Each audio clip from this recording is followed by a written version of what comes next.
The amendment that I'm offering here would prohibit funds from being available under this act for the Marine Corps University Krulak Center's Reynolds Scholars Program. Now, I was unaware of this relatively blissfully, I don't know, a couple of months ago.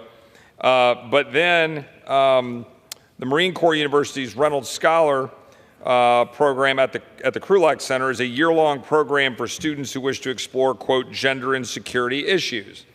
Now, that may not have jumped up onto my radar screen, but I became aware because the official Krulak Center Twitter account publicly criticized a user for calling this program, quote, woke, and calling this individual a stain on the legacy of Marines. Well, it seems inappropriate for a federally funded center, so it caught my attention. And so then it became clear to me when I had a syllabus presented to me about what was being presented. Here are a few examples of the program themes listed in the official syllabus. Quote, gendering war, end quote. Quote, what is gender and how is it different from biological sex? Quote, how are war narratives constructed through gendered discourse, end quote. Quote, how can we imagine nonviolent masculinities and the role they might play in conflict, end quote. War is pretty darn violent. Quote, how might the United States Marine Corps strategic narrative be problematic for women, peace, and security, end quote.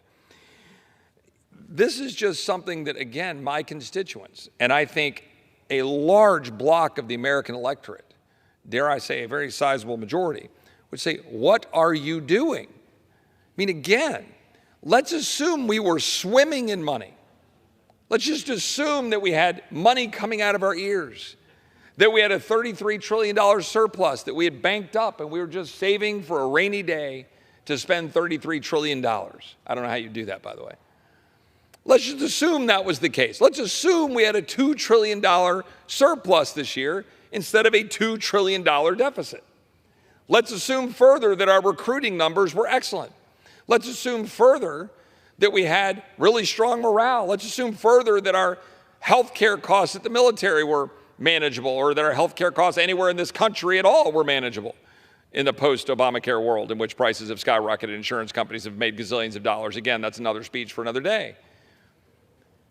In that imaginary world, where that were the state of things, would this still be a good idea to spend even $1 or $10 or $100,000 or $5 million or whatever the amount is? It might be here. Would it be a good idea to spend that money for this?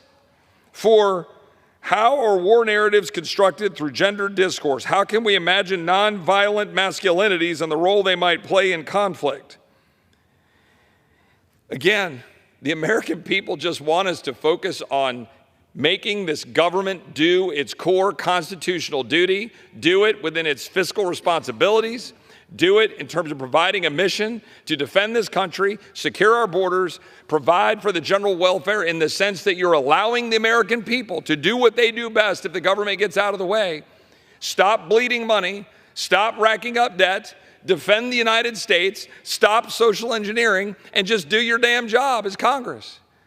I think that ought to be a pretty simple goal and a bipartisan goal. And with that, I will reserve.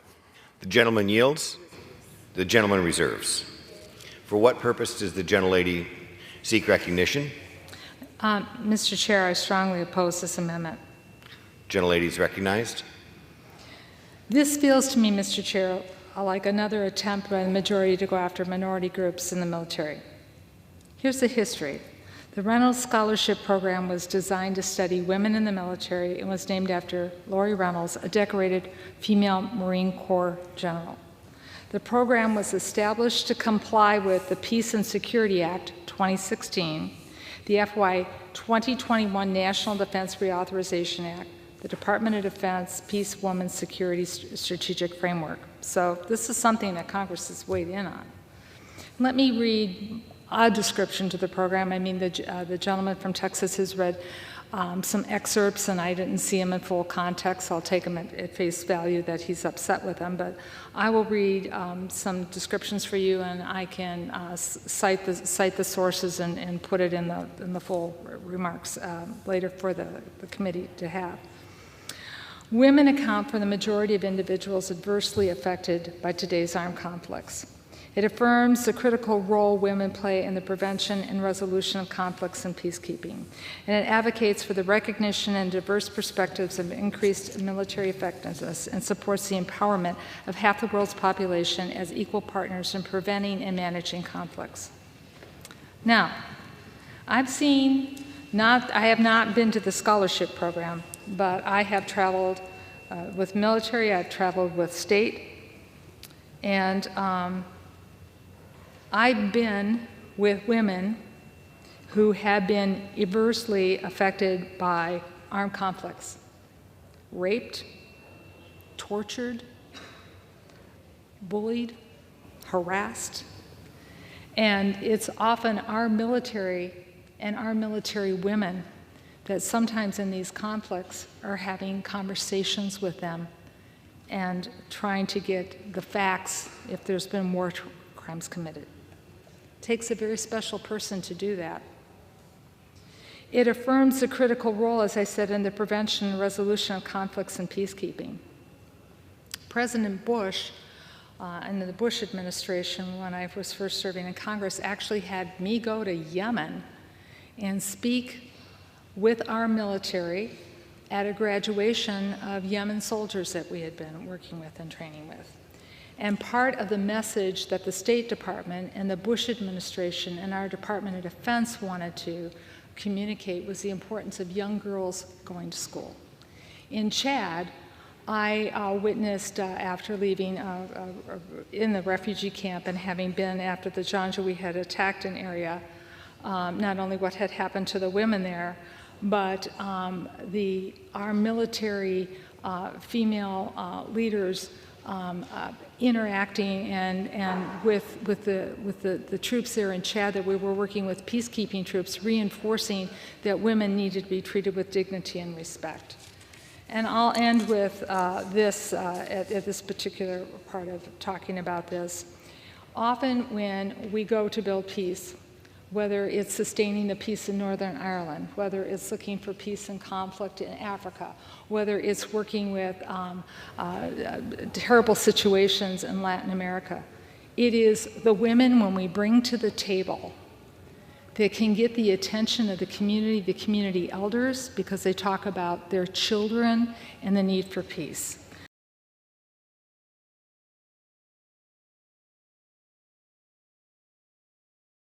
So I have seen, I don't know if these people were graduates from this program, but I have seen where women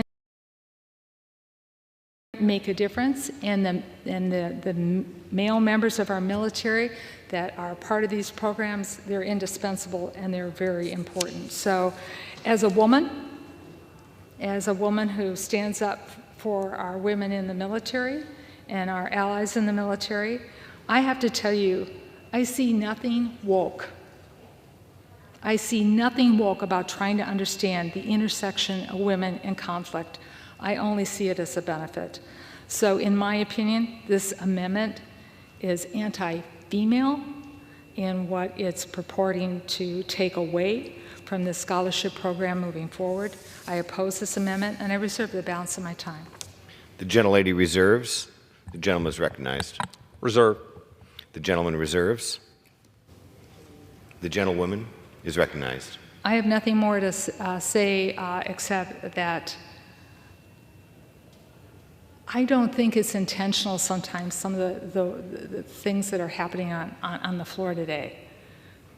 But one of the things that, we chant as kids is sticks and stones may break my bones, but words will never hurt me. Words hurt. They hurt.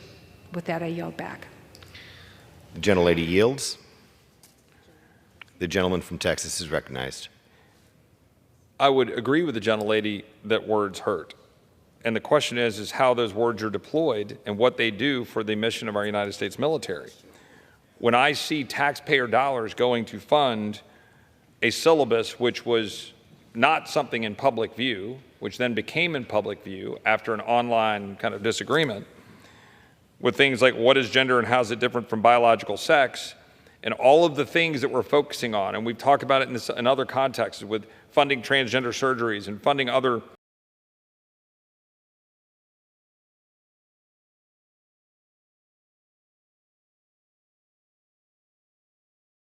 manners of the social engineering currently going on that I believe is ripping apart the fabric of our country and the strength of our military and the cohesion of the finest fighting force in the world. And I believe it's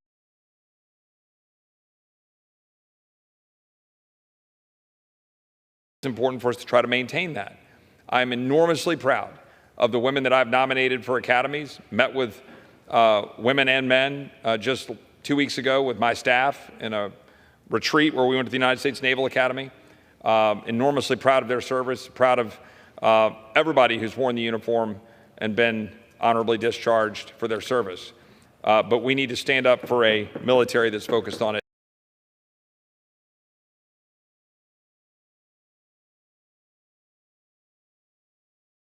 its mission. I yield back. The gentleman yields back. The question on the amendment